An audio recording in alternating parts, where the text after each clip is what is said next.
Ümumdünya Şəhər Salma Forumunun 13-cü sessiyası ilə bağlı Bakı Olimpiya Stadionuna gediş-gəlişi təmin etmək məqsədi ilə Koroğlu nəqliyyat qovşağı gücləndirilmiş rejimdə fəaliyyət göstərəcək.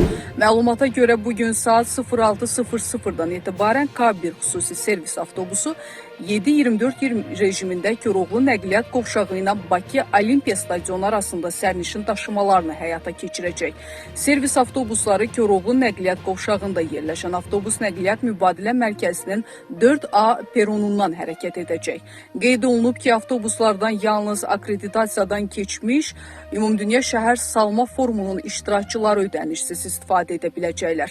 Akreditasiyası olmayan iştirakçılar isə qeydiyyat təsdiqini göstərməklə xidmətə qoşula biləcəklər. VUF 13 çərçivəsində tətbiq edilən xüsusi nəqliyyat həlləri iştirakçıların tədbir məkanına təhlükəsiz və rahat şəkildə çatmasını təmin edəcək. Forum 17-22 may tarixlərində Bakıda keçiriləcək.